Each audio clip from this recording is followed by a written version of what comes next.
following is distributed by the Berean Call. This is our Understanding the Scripture segment. We're in the book of Acts. We're in Acts chapter 27, and we're going to pick up with verse 10. And said unto them, Sirs, I perceive that this voyage will be with hurt and much damage, not only of the lading and ship, but also of our lives. Nevertheless, the centurion believed the master and the owner of the ship more than those things which were spoken by Paul.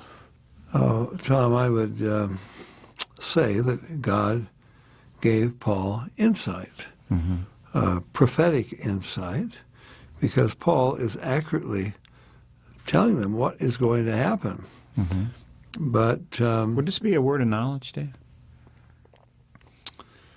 Well, I guess you could call it that, although it has to do with the future. So there's that knowledge is not sitting around there for anyone to grab. I would say this is prophetic insight.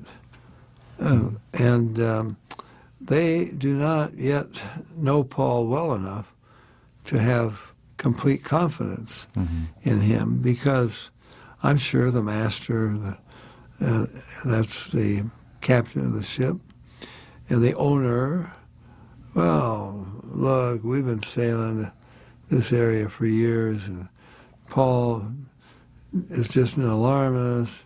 Don't be worried about it, and then they're going to really regret that.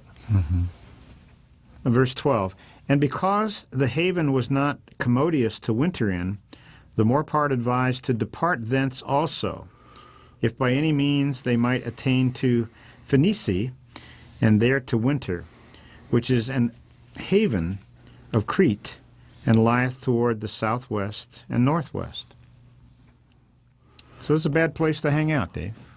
You know, my wife and I had a sailboat for a while. It was pretty good size. And sailing is, it's precarious, sometimes can be a precarious event. Right. They're using what they think is their common sense based upon their experience.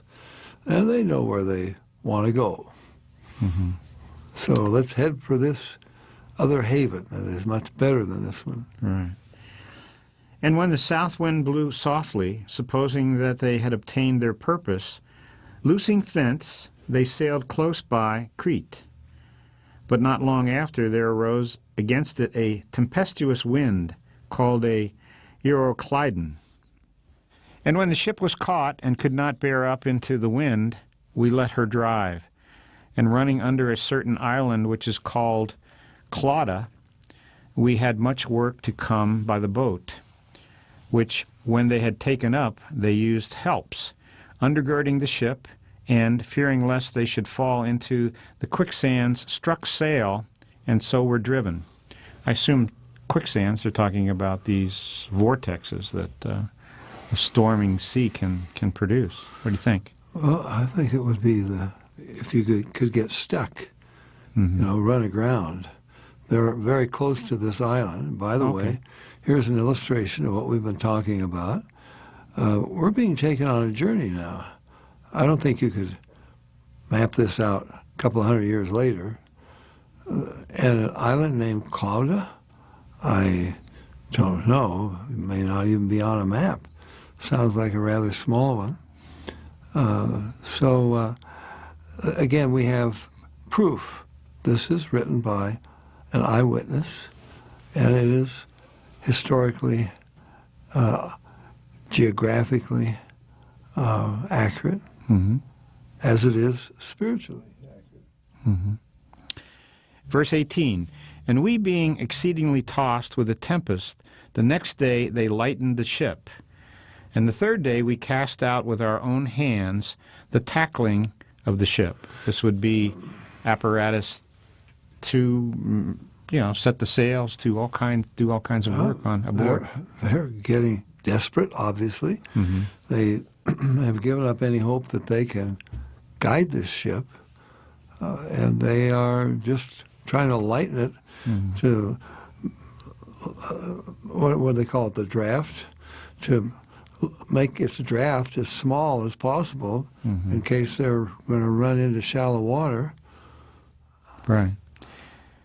Verse 20, and when neither sun nor stars in many days appeared, and no small tempest lay on us, all hope that we should be saved was then taken away.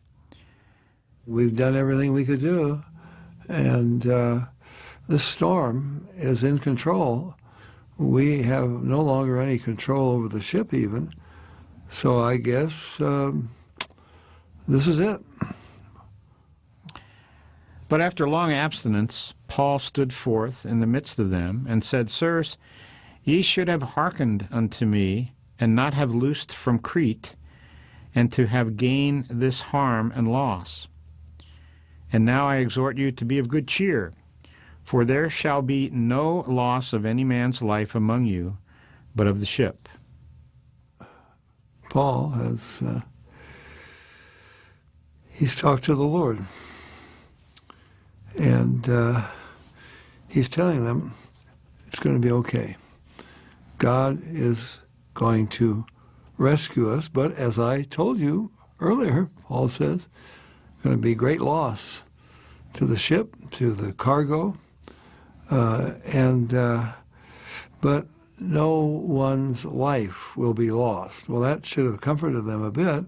They should by now know that what Paul says is accurate. And I love the next verse, Tom. Let me read it. For there stood by me this night the angel of God, whose I am and whom I serve. Paul says, this is the God that I know very well. I belong to him. I'm his servant, and he has told me these things. So let's be of good cheer. And it's going to happen. I believe God. It will happen even as it was told to me. Howbeit, we must be cast upon a certain island. Mm-hmm. Dave, I've been, as I mentioned, having a sailboat. It was about 35 feet. I've been in some seas that just scared me to death. Mm-hmm. And, you know, as I think about this verse, here you've got the crew and everybody, and nothing's working. Yet a man offers hope. I mean, he offered the hope of the true and living God. But just to offer hope in a situation like that, it's like I'm sure they turn to him and say, oh, well, you know, here's some hope here. But this is the man who warned them. Right. So they know that he's in touch with this God. Of course, they're pagans. Who knows what gods they worship. Mm-hmm. But we're going to have to be cast upon a certain island. Mm-hmm. Well, I guess we're going to lose the ship. Verse 24, saying, Fear not, Paul, thou must be brought before Caesar. And lo, God hath given thee all them that sail with thee. Wherefore, sirs, be of good cheer, for I believe God, that it shall be even as it was told me. That should give them some confidence, but it's still a very scary situation. Right. You know, the Bible, I'm sure, there are many more incidents like this that could be recounted for us. If you go to 2 Corinthians chapter 11, you remember, Paul says, thrice was I shipwrecked. A night and a day I've been in the deep. I mean, just swimming for it. He tells you a lot of other things happened to him that are not recounted bit by bit. But this has some further significance, which we'll see as we proceed. They're driven and up and down, driven up and down. And the shipmen, they think they're going to escape. They're not believing Paul. Mm-hmm. Well, we'll have to come back to that. For more information about the Berean Call and a free subscription to our monthly newsletter, contact us at P.O. Box 7019, Bend, Oregon, 97708. Call us at 800-937-6638 or visit our website at www.thebereancall.org.